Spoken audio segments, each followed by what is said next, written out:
हमारी 2 बेटियां हैं, सबका कहना है कि एक बेटा भी होना चाहिए। बेटा और बेटी में क्या अंतर है?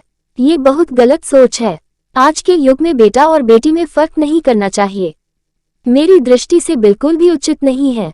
एक युग था जब कहा जाता था कि जिसका कोई पुत्र नहीं, उसकी कोई गति नहीं। ये भी कहा जाता था कि पुत्र के अभाव में वंश की धारा कैसे चलेगी।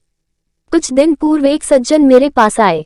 उन्होंने कहा, महाराज, हमारा एक ही बेटी है, बेटा हो जाए ऐसा आशीर्वाद दो। मैंने कहा कि यदि मेरे आशीर्वाद से बेटा हो जाए तो मैं तो दोनों हाथ से दे देता हूँ। मुझे मालूम है कि किसी के आशीर्वाद से किसी को बेटा नहीं होता। तुम अपने आप को भाग्यशाली तो मानो कि तुम्हें कम से कम एक बेटी तो हुई। कई तो ऐसे हैं कि जिनकी कोई संतान ही नहीं है।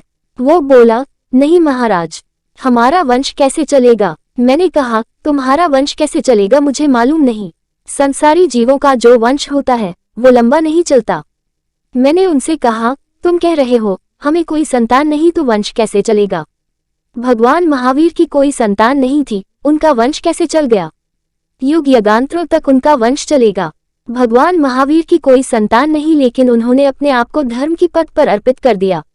युग युगांतरों तक चला और ये वंश भी एक संसार का प्रतीक है। ऐसा मोह नहीं करना चाहिए।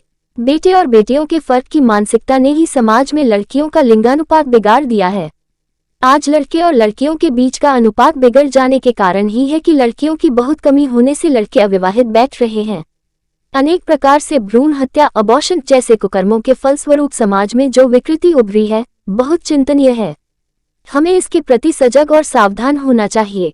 मुझे तो तब आश्चर्य होता है जब एक तरफ लड़के और लड़की की समानता की बात करते हैं, लोग स्त्रियों को पुरुषों की बराबरी से काम करने की प्रेरणा देते हैं, और दूसरी तरफ उसी तबके के लोग अपने घर में बेटा न हो तो रोते हैं, बेटी होने पर मातम मनाते हैं। ये बहुत नकारात्मक सोच है। समाज को ऐसी सोच से बचना और बचाना चाहिए। हमारे यहाँ लड़के और लड़की में कोई फर्क नहीं बताया गया। आदि पुराण के कथनानुसार तो लड़की भी अपने पिता की वारिस है, उसी प्रकार से पूरा हक पाती है जैसा एक लड़का पाता है। कानून तो आज व्यवस्था देता है। हमारे शास्त्रों में तो बहुत पुराने समय से ही ये वर्णन है, इसलिए फर्क नहीं करना चाहिए। मैं आपसे एक दूसरी बात कहता हूँ, बेटा होगा तो आपको उसकी 25 साल तक गुलामी करनी होगी, और बेटी है तो जिस दिन उसका विवाह कर दिया आप आजाद हो जाओगी, अपने जीवन को परमार्थ में लगा सकेगी। वैसा सौभाग्य बेटा होने पर नहीं होगा, ये सौभाग्य बेटी के होने पर होगा। आज के युग में जिस बेटे के लिए लोगों का मन रोता है, बड़ा हो जाने के बाद वो बेटा खुद का नहीं हो पाता है। ध्यान रखना, बेटी माँ बाप के घर से बाहर जाती है, माँ बाप को थोड़ी सी तकलीफ होती है, लेकिन हाँ, माँ बाप को उस वक्त असह्य वेदना होती है जब बेटा घर से बाहर निकाल देता है। माँ बाप बेटी को घर से विदा करते हैं और बेटा माँ बाप को घर से बाहर निकालता है। कितना अंतर है। मैं एक ही बात कहता हूँ, बेटी से बेटी अच्छी है आज के युग में, इसलिए ये भेद खत्म करो। माँ बाप की आंखों में 2 ही बार आंसू आते हैं, बेटी घर छोड़े तब और बेटा मुंह मोड़े तब।